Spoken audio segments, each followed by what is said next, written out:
Hi, my name is Trevor Gelsinger, and I would like to be the next host of the Green Zone. Now, things are so bad in Riderville lately that I was at Tim Hortons the other day, and they had a warning on the official Saskatchewan Rough Rider donut saying it's a choking hazard.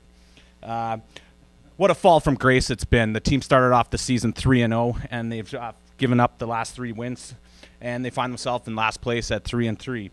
The string of losses has brought worry onto the Rider faithful, and some people who were planning the parade route down Albert Street are now the same ones jumping off the bandwagon faster than Weston Dressler can run the 40. Now, don't get me wrong, I enjoyed the extra leg room, but I much preferred back in July when the bandwagon was packed so tight that I had more room in spandex. How did the team get in this position?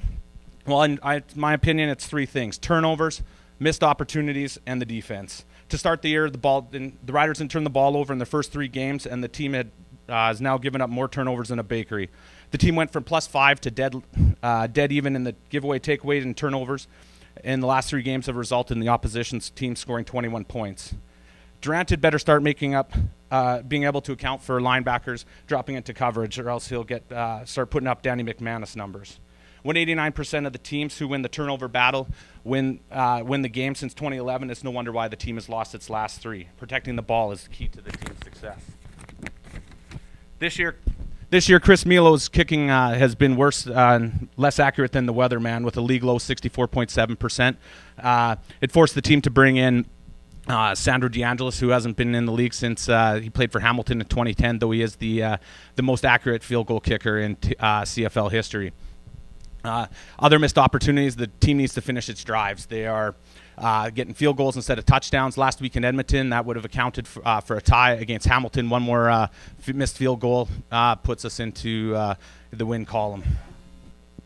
Trevor, humor can pay off big time. The first line about the Tim Hortons donut and the choking hazard, I thought was a nice line. As those kind of shtick kind of lines go on, it's one of those a rant, else it's going to start to get a little old. But overall, I could tell the nerves are there. The nerves are always going to be there when you're just starting out, especially in a room full of people who are also competing for this job. So that'll come along. It'll relax. The knowledge is there as well. A little more polish, a little more shine, just like the finish lacking on the Rough Riders offense. I think it could work out. Trevor, I'm going to kind of say around the same thing. Okay, I think that the time you spent with the setups was great. You can clearly tell that you spent time putting this together. And at the end, I kind of wanted to know where the hell you were going with, where everything else is going with it. I want to hear the anecdotes. I wanted to, but kind of same thing with kind of what Jamie's saying. The cool analogies, eventually you got to get rid of them. You got to have some substance behind it.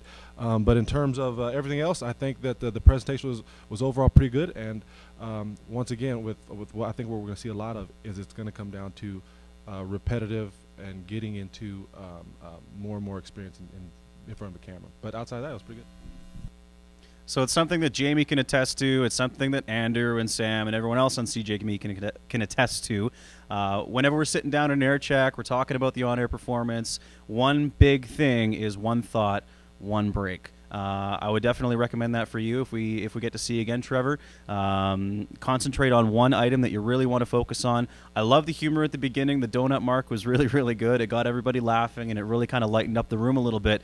But then really get into it. Kick off with the topic, what you want to talk about, and then break it down, get into a little bit more detail. That'd be my recommendation for you if we're seeing you going into round 2. Good luck.